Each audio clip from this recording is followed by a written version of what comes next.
Bienvenidos al espacio de expansión en ADN 40.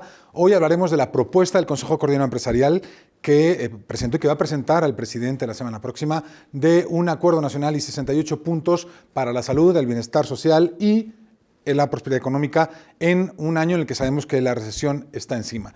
Pero antes de esto hablaremos de otro tema que nos afecta muy de cerca, que son las elecciones estadounidenses. Tendremos con nosotros a los representantes en México del Partido Demócrata y del Partido Republicano para hablar de los temas más recientes como es pues la candidatura de Joe Biden por el Partido Demócrata, la presencia de México en las elecciones y qué va a pasar con el tema migratorio. Empezamos, aquí nos vemos. Estamos a 6 meses de las elecciones estadounidenses y digan lo que digan, nadie sabe lo que va a pasar. El número de contagios de COVID-19 supera el 1.200.000 y el de fallecidos es 70.000. 8 encuestas recopiladas por el sitio Real Clear Politics muestran que Trump perdería las elecciones en noviembre contra el candidato demócrata Joe Biden y solo Fox, la cadena de noticias, da un empate. La economía, que fue la gran bandera del presidente Trump por su buen desempeño desde el comienzo de su gobierno, ahora se encuentra bajo la sombra de una profunda recesión debido al COVID-19 y al parón económico. Y el saldo de la pandemia supera ya 22 millones de parados y el presidente empieza a buscar culpables. Me acompañan hoy en línea para hablar de lo que va a ocurrir en estas elecciones Larry Rubin, representante del Partido Republicano, y Gritcha Raeder, representante del Partido Demócrata en México, para valorar estas encuestas y profundizar sobre algunos aspectos que pueden definir los resultados de las elecciones de noviembre, del 3 de noviembre en Estados Unidos. Hola, bueno, Gritcha, primero tú, cuéntame, ya tienen candidato Joe Biden, pues era de manera un poco inesperada, al final fue una cosa extraña lo que pasó ahí. ¿Cómo viste las primarias demócratas y qué te parece el resultado?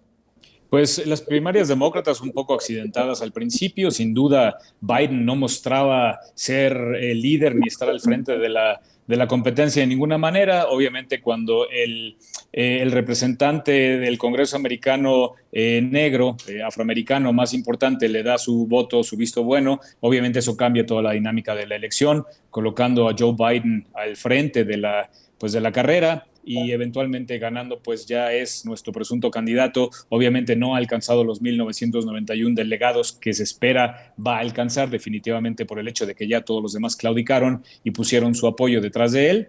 Pero bueno, definitivamente ya no va a ser un gran tema pues el evento que normalmente tendríamos en verano donde se escogería el ganador. Ya sabemos quién es el ganador.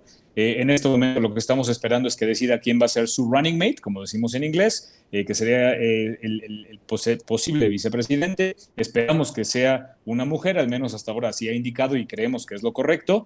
Y bueno, pues estamos a esperas y a vísperas de que nos mencione a quién ha escogido, a quién le va a solicitar ser su compañera en esta carrera. Esperamos, insisto, que sea una mujer y pues echarle todos los kilos detrás de este candidato que creemos es órdenes de magnitud mejor de lo que tenemos hoy en día con el presidente Trump.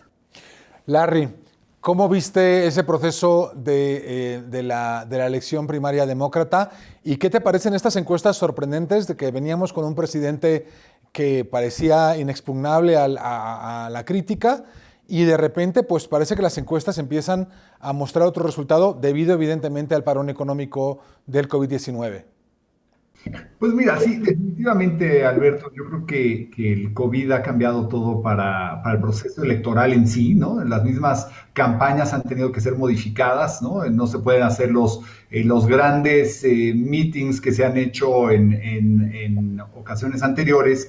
Definitivamente Trump es un sobreviviente, ¿no? En la última campaña también lo ponían siempre a la baja y acabó ganando el voto electoral. Yo creo que no va a ser diferente en estas próximas elecciones, particularmente el ciudadano americano, como lo hemos visto desde la recesión de 1929, cuando hay un proceso o una crisis como la que ha habido hoy en Estados Unidos, pues se va por el presidente que está en el poder. Generalmente no hacen cambio el norteamericano. Entonces yo creo que eso, aunado con la respuesta que se dé para la reactivación económica, serán factores clave para que el presidente Trump pues vuelva a ganar este 3 de noviembre los comicios. 1.2 billones de dólares, millones de millones de dólares de paquete económico. ¿Tú crees que eso va a ser suficiente para mitigar el costo de la crisis? Vale, pues yo creo que se va a requerir más, definitivamente, pero sin duda ese gran paquete económico que finalmente ganó la aprobación también del Partido Demócrata es muy importante, ha podido subsanar a muchísimas empresas para que sigan operando. Igualmente, pues para todos los claims, todos los temas de desempleo que existen en Estados Unidos, pero una vez reactivándose la economía que se tiene que dar pronto, esperemos ya el 1 de junio se reactive en pleno, o a mediados de mayo, como se está manejando hoy en día, vamos a ver pues también ese cambio en desempleo, porque muchos son desempleados por el sector de servicio, ¿no? Que se tiene que volver a reactivar una vez que la economía también se reactive. Grisha, Biden es un candidato que pues es mucho menos mediático que otros candidatos que hubo. Todos sabemos, fue el vicepresidente de Obama y como tal pues tiene esa aura de que viene de ese gobierno pues, que estuvo antes de Trump. Y quería ver cómo ves tú eso, porque es una jugada arriesgada, ¿no? Había candidatos más radicales de izquierdas o más, digamos, más a la izquierda, como Warren. Había candidatos, o como por supuesto Bernie Sanders. Y ahora tenemos un candidato mucho más cercano al establishment, que puede ser de verdad una competencia seria para Trump desde el punto de vista del establishment económico o desde incluso el establishment del Partido Demócrata, pero puede perder ese voto femenino o ese voto de los jóvenes que estaba entusiasmado con otros candidatos. ¿Cómo ves tú esta jugada? Totalmente de acuerdo. Y sin duda, pues como bien dices, él es establishment, él es mainstream, está mucho más allegado a lo que es la ideología americana, un poco centrista, y definitivamente no se asocia con la parte más radical del Partido Demócrata, como bien dices, Warren y Sanders. Sin duda, eso afecta hasta cierto punto los votos de la gente joven, que hasta cierto punto seguían muy fervientemente a Sanders, y el hecho que estuvieran tan radicalizados, por decirlo de alguna manera, pues ha llegado a algunos de ellos incluso a decir que preferirían no votar y dejar a lo mejor que ganara otra vez Trump en vez de votar por Biden. Eso se ha mitigado un poco con el apoyo de diferentes legisladores, incluso del mismo Obama y de Nancy Pelosi, que ya han puesto su peso detrás de Joe Biden. Y sin duda el último escándalo, por decirlo así, con el tema de quizás un poco hablando de mala interacción con mujeres, a lo mejor acoso sexual, por decirlo claramente, que surgió hace unos días alrededor de Joe Biden, pues a lo mejor no va a ayudar mucho con el voto de la mujer. La realidad es que si vemos los números, las cifras, en cuanto al voto popular, que es muy importante distinguir voto popular del colegio electoral en Estados Unidos, pero si hablamos puramente de voto popular, el punto más alto a favor de Biden estaba en septiembre, noviembre, donde Biden estaba 11 puntos arriba de Trump.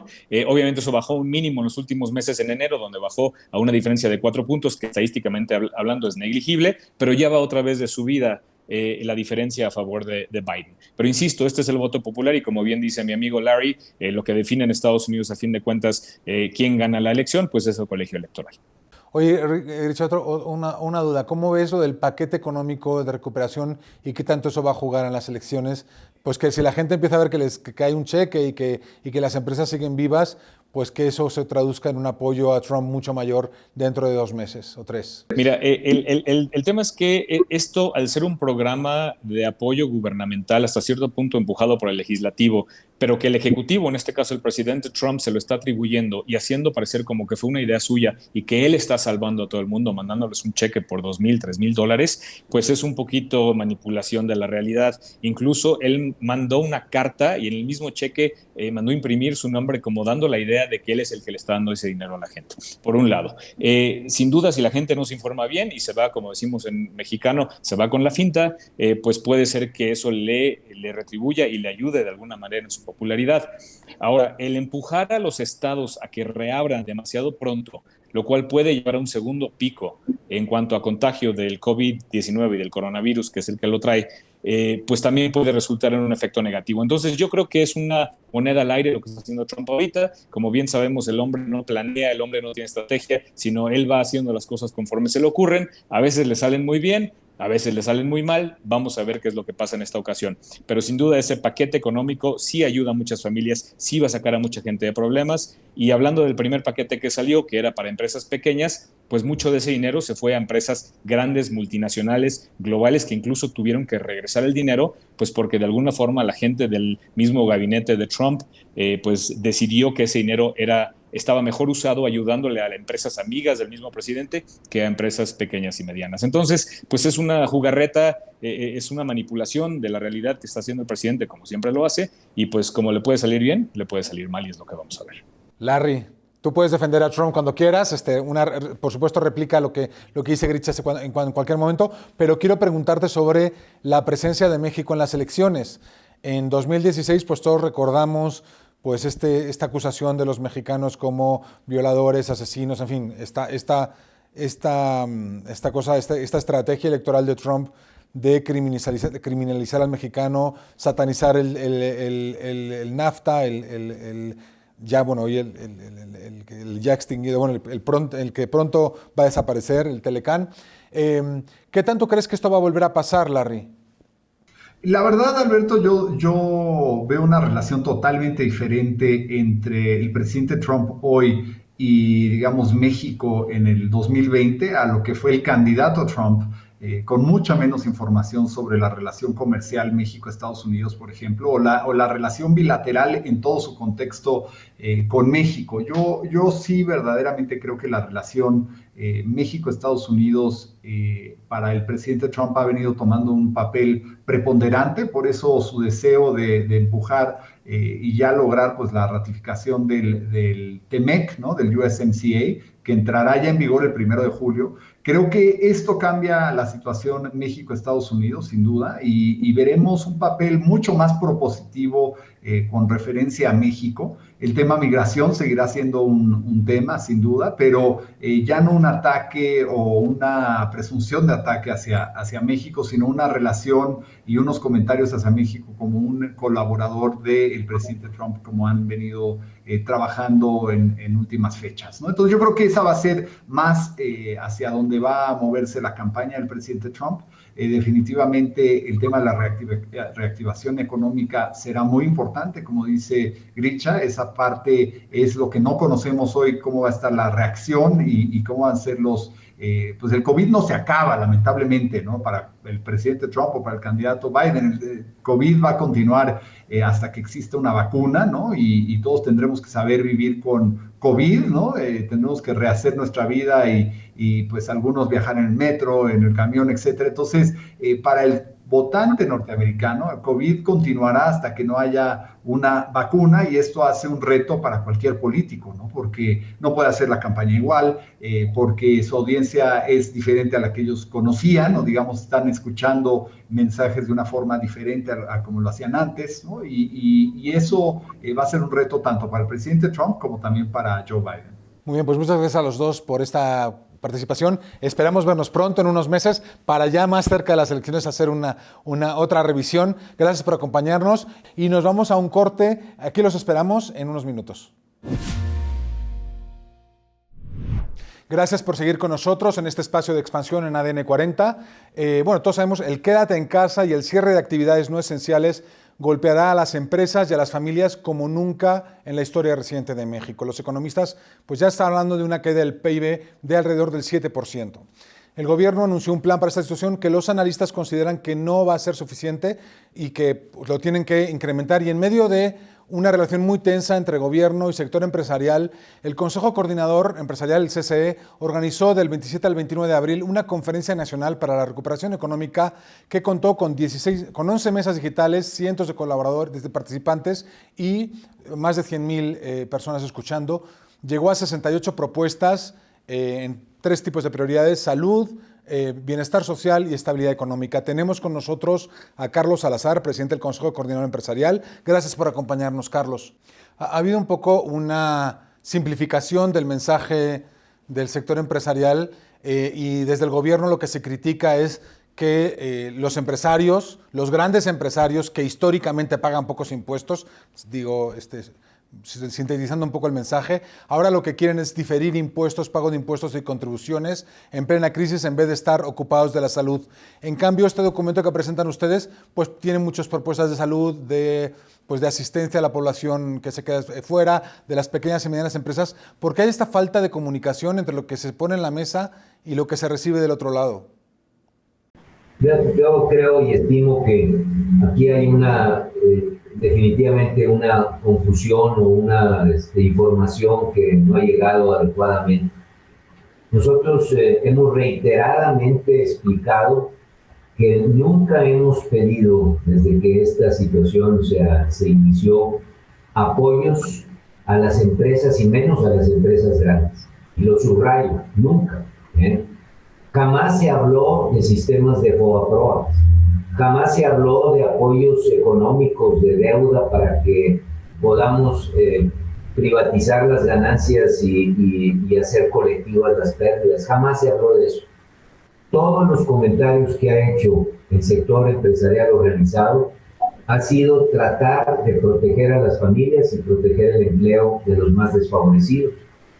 Ahí puedo sumar que muchísima gente. He puesto de ejemplo siempre la industria hotelera, la industria restaurantera, que son trabajadores, yo diría, que tienen o perciben 2 o 3 veces salario mínimo, algunos de ellos un poco por arriba de un salario mínimo, y que al parar totalmente la actividad turística en el país, pues se han visto definitivamente sin una percepción.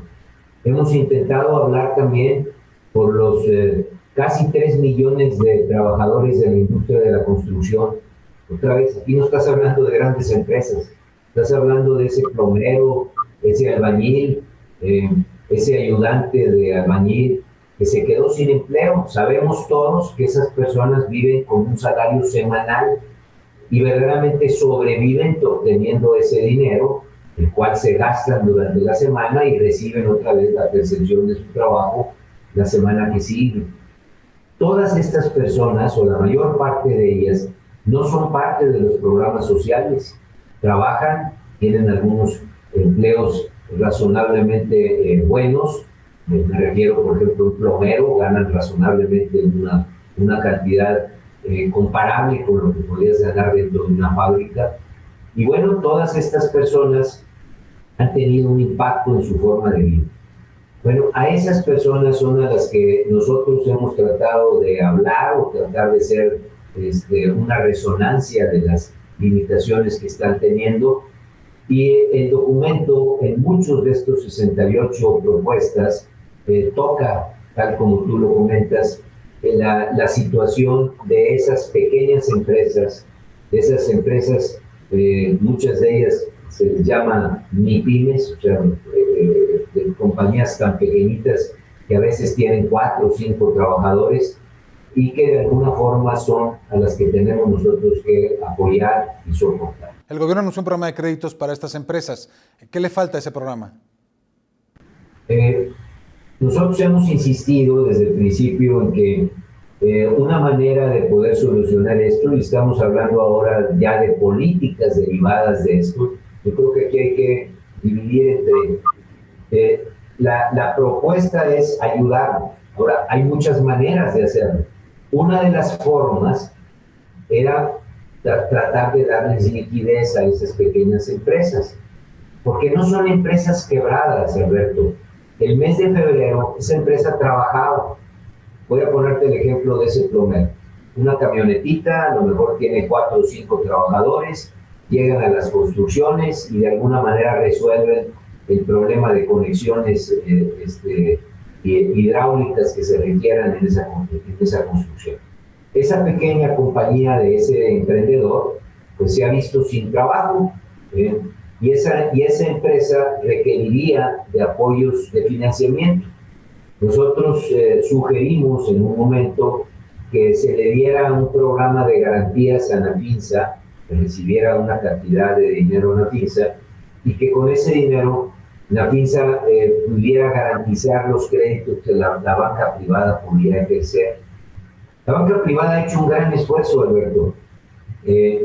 Son una cantidad realmente impresionante de créditos que ha tratado de empujar al menos 4 o 6 meses por delante, muchos de ellos sin cobrar intereses, en el cual lo que ha entendido la banca es de que tenía que darle un respiro a estas compañías y a estas familias para que no se vieran ahogadas con una carga de tener que pagar deudas o pagar los financiamientos a los cuales han tenido que recurrir cuando no están teniendo en absoluto ingresos. Entonces, esa es la ecuación que se rompió en las cadenas de valor. No hay ingresos, sí hay todavía costos, y lo que nosotros hemos propuesto es de que esto se empuje también, tal como se está empujando la actividad desde el momento en que le hemos detenido. El documento es muy rico, habla, como tú también lo mencionaste en tu introducción, un capítulo es acciones inmediatas que tenemos que organizar para tratar de detener el problema, y son acciones que tienen que ver con la salud, que tienen que ver con el bienestar social, que tienen que ver con la recuperación económica y que tienen que ver con la estabilidad fiscal.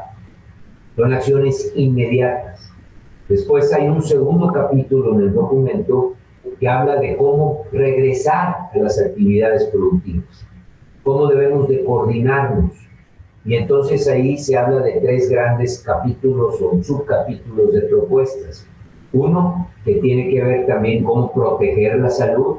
O sea, cuando recuperemos nuestras actividades, tenemos que tener en mente que la salud sigue siendo la prioridad y que tenemos que tener sanas distancias, protocolos importantísimos de cuidar la salud, proteger a los más viejos o a las personas que tienen alguna deficiencia de salud ya crónica. Todas esas cosas se tienen que establecer cuando regresemos al trabajo. Pero también lo tenemos que hacer, número 2, de una manera coordinada, y número 3, de una manera eficaz y eficiente.